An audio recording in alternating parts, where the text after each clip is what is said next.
I think his keyboard might be broken. Some malfunctions over here getting a little. One could definitely say he's spinning. Didn't hit it with anyone. All right, well. Missed. You know what? It's the swing and a miss. Effort that matters, bro. I gotcha. But here's Tfue and Josh Hart. Dude, we've seen them make end games consistently. They're letting them land in their laps as someone with the ballers right underneath. Oh, right below them is Ninja. You got Tim the Tapman in a box of his own over there. Cypher PK still lingering about with himself.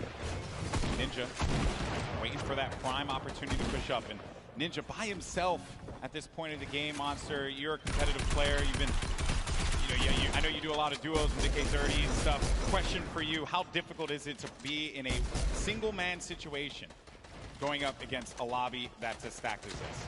Yeah, man, it's definitely a scary situation. You got to pick and choose your fights. So much more, thought goes into it. Even aggravating a team like Ninja's doing right there, you got to be careful. Like airwalks, especially, right? You don't know who's in that box. It could be an okay duo, but it could be like a scary duo. Like you saw what airwalks did in game 1. So Ninja's still aggravating them, though. He stepped closer. He put a trap over there trying to bait that player out. Maybe he's recognizing, hey, whoever's closest right here doesn't quite have a grip on what's going on. But now taking a look at Valkyrie. Also lost her teammate. You'll see she's trying to make this decision right now. Is it time to go? Is it time to hang out? The storm reveals itself. She's got a long way here, but using a great usage of the tunnel, just harping forwards. There's the player underneath. We're going to get to that first half-in, half-out circle. If you're just joining us for the first time, welcome. This is the Fortnite Pro-Am, our second time that we're going to be doing this live from LA, and you're looking at Valkyrie, one of the best content creators out right now. It's going to tag for 103. Oh, no! And sad. Oh, feels sad, man. Gets the elim, but Valkyrie has to be pleased with herself, picking up 1. That's 2 points against TVNR Frags. And there you can see how it all breaks down. A victory royale will get you 10 points total. Everything else adds from there, right? So if you're in 15th place, everyone gets 3 points in the lobby. Then if you happen to make it to 10th place and beyond, everyone then gets an additional 2 points, making it 5. And then at 5th place, everyone will be able to take 7 from there. But only one duo will walk away with 10 points on that victory royale. And remember that each elimination is going to give you 1 point. So players like Jarvis and Tfue, who have 5 and 4 eliminations respectively, have managed to pick themselves up a decent amount of points for their duo. Game 3, we only have 1 more left after this, and then we're going to crown our second Fortnite Pro-Am champion. Don't forget, guys, Lachlan loves to rock that code Elfin, known for rocking it in-game. I mean, literally, he's like wearing it, He's quite literally wearing it. He's owning it. He even has the blonde hair to go, guys. This is serious commitment here. Pretty sure that's not a wig. I think that's his. But Lachlan's going to be playing the edge of the storm, and as the storm pushes forward, Lachlan needs to take his time and move accordingly. He cannot make any foolish plays. I believe a storm flip just went out from Lachlan. Uh-oh. That's it right there. It's pushing Ewok forwards. Ewok says, I gotta get out of here. Pops the rift to go. That's gonna be a crucial rift. She is now down to 1 launch pad. That is the only movement she's got left. Someone is campfiring way up above. She's got her eyes set all around the map. Look at this flips. They're coming out. Those guys that don't understand how the storm flip quite works, it creates a huge storm bubble if it's in the safe zone, and if it's in the storm, it creates a safety net. So the storm flip extremely powerful and versatile in Fortnite. Now Ewok lands with some prime real estate here. Doing a great job reading the map too. She's got all the zone in the world now. 55 builds as well. We'll have a boogie bomb, some shield potion to take advantage of. Ninja's still going to be in the game. Run solo without Marshawn Lynch. Rough spot to be in, but there goes the Shadow Bomb. Another phenomenal rotational tool, the Shadow Bomb. It's actually great. Top 15 just broke through. Remember, if they can crack top 10, they get another set of placement points. So all of these elims matter now. If players go down, they're just scratching away at new points threshold. There's so many ballers in play here, Golden. Yeah, a lot of ballers left. Airwalks, Jarvis, Kayun still going to be in this one, but a gift in the form of some mats and some ammo and Courage. Courage ended up getting pinned by Bucky FPS, who got the better of him there. Ewok still hanging out in the box that she built earlier on. Bucky down low with Kenneth. Got Patriota as well. Airwalks and Grime, a great duo, still very much in this game, but the young man Jarvis with 7 eliminations, but he's going to get knocked down to 54 true HP, but total of 104 HP with his shields. Yes, Jarvis, dude, we saw him. He's on the boards right now. He's in top 10. And this is why he's got so many eliminations. He's got placement. He's in the knife duo up right now. He jumps all the way across, gets a nice little connection here, and it's his high ground. Phenomenal movement from Jarvis. He also has that purple combat shot. He might damage. That player should be going down any second. That's Kyla Drew.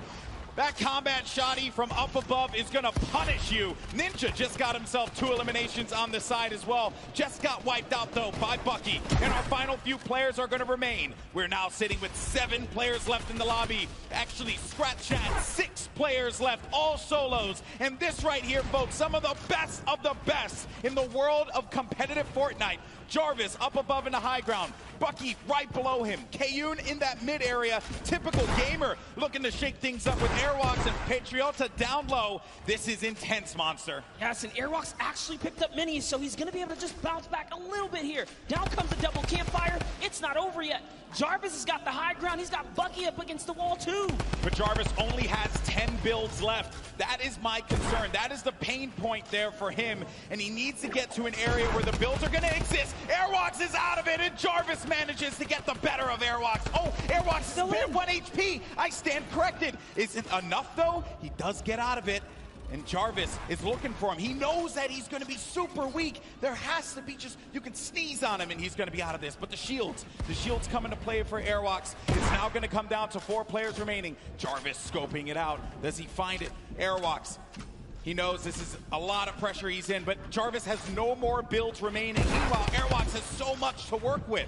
Everyone is so weak here, Golden. Jarvis falls all the way down to Patriota, who's going to win the exchange. Typical takes the high ground. In comes Airwalks as well. Oh, he actually catches Patriota. This is insane. Typical gamer has the high ground. Jarvis is going to be down to 31 HP, and as you like to say, Monster, playing that low ground warrior role. It's a 1v1v1. Jarvis tags Airwalks. That's going to eliminate him. 1 more remaining, and it's Typical Gamer in the high ground. Jarvis needs to hold this one up, but can Typical Gamer get that final connection, the victory royale in game number 3, and jettison them up in the leaderboards? Typical Gamer scouting around, and he playing great defense. Him to get any kind of vision, but when is this going to run out? When is he not going to have any builds anymore to work with? Typical Gamer, on the other hand, doesn't have anything. 1 build remaining, and that's it. He's going to land in front of him, and Typical Gamer!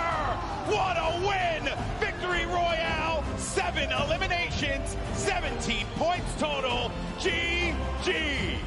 What an endgame, Airwalks, Typical Gamer, Jarvis. All of them had so many eliminations in the final moments. That was extremely intense, but Typical runs out of materials, almost gives it up.